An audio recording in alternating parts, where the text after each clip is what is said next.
तो चलिए आज बात करते हैं उस अदृश्य ग्रिड के बारे में।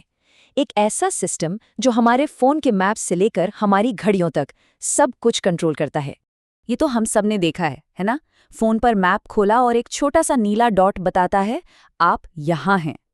पर कभी सोचा है कि इस छोटे से डॉट को इतनी सटीकता से कैसे पता होता है कि वो या हम असल में हैं कहाँ?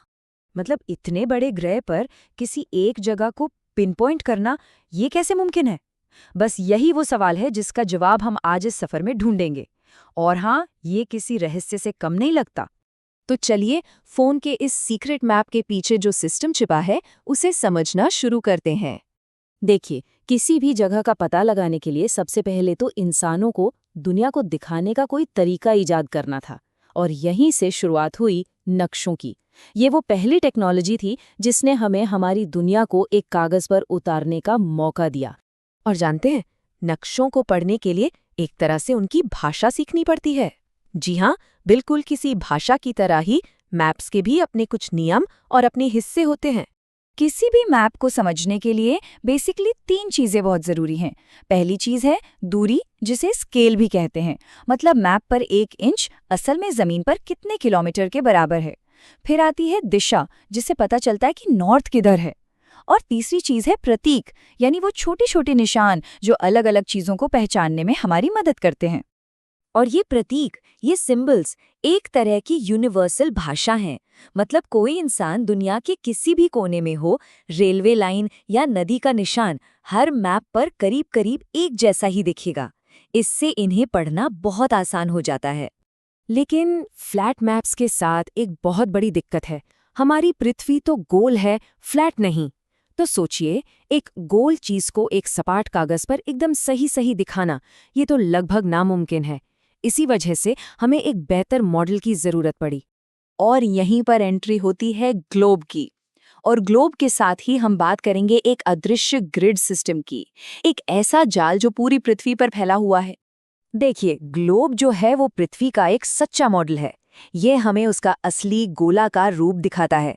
फ्लैट मैप्स की तरह इसमें गड़बड़ी नहीं होती, ये बिल्कुल सटीक होता है। और हमारी जो ग्लोबल एड्रेसिंग सिस्टम है ना, वो इसी सटीक मॉडल पर बनी है। तो इस ग्रिड का पहला हिस्सा है अक्षांश, जिन्हें लैटिट्यूड भी कहते हैं। आसान भाषा में कहें तो ये लेटी हुई हॉरिजॉन्टल लाइनें हैं। ये भूमध्य रेखा यानी इक्वेटर, जो कि 0 डिग्री पर है, उससे किसी भी जगह की उत्तर या दक्षिण में दूरी को मापती हैं। ये लाइनें 0 डिग्री इक्वेटर से शुरू होकर नॉर्थ और साउथ पोल पर 90 डिग्री तक जाती हैं। और एक खास बात, ये हमेशा एक दूसरे के पैरेलल यानी समानांतर चलती हैं, कभी मिलती नहीं। इसीलिए इन्हें पैरेलल्स भी कहते हैं। अब ग्रिड का दूसरा हिस्सा देशांतर रेखाएं यानी कि लॉन्गिट्यूड, ये है खड़ी वर्टिकल लाइनें। ये प्राइम मेरिडियन, जो कि 0 डिग्री लाइन है, उससे किसी भी जगह की पूरब या पश्चिम में दूरी को मापती हैं। और लैटिट्यूड के उलट ये सारी लाइनें नॉर्थ पोल से शुरू होकर साउथ पोल पर आकर मिल जाती हैं। और जब ये अक्षांश यानी लैटिट्यूड लाइंस को काटती हैं तो एक पूरा ग्रिड तैयार हो जाता है। तो बस ये लैटिट्यूड और लॉन्गिट्यूड मिलकर एक परफेक्ट ग्रिड बनाते हैं। और इस ग्रिड की वजह से ही धरती पर मौजूद हर एक जगह को एक यूनिक कोऑर्डिनेट, एक खास पता दिया जा सकता है। ये एक तरह से पूरी दुनिया का एड्रेस सिस्टम है। पर रुकिए, कहानी यहीं खत्म नहीं होती। इस ग्रिड का काम सिर्फ लोकेशन बताना ही नहीं है। इसका एक और सीक्रेट काम है जो हमारी रोजमर्रा की जिंदगी को कंट्रोल करता है, और वो है समय। है ना कमाल की बात? जो सिस्टम हमें बताता है कि हम कहाँ हैं, वही सिस्टम हमारी घड़ियों का टाइम भी सेट करता है। ये हमारे समय को भी ऑर्गेनाइज करता है। और इसके पीछे का गणित बहुत सिंपल है। देखिए, हमारी पृथ्वी 24 घंटे में पूरा 360 डिग्री का एक चक्कर लगाती है। अगर 360 को 24 से भाग दें तो जवाब आता है 15। यानी हर एक घंटे में पृथ्वी 15 डिग्री लॉन्गिट्यूड घूम जाती है। और बस यही आसान सा कैलकुलेशन पूरी दुनिया के टाइम जोन का आधार है।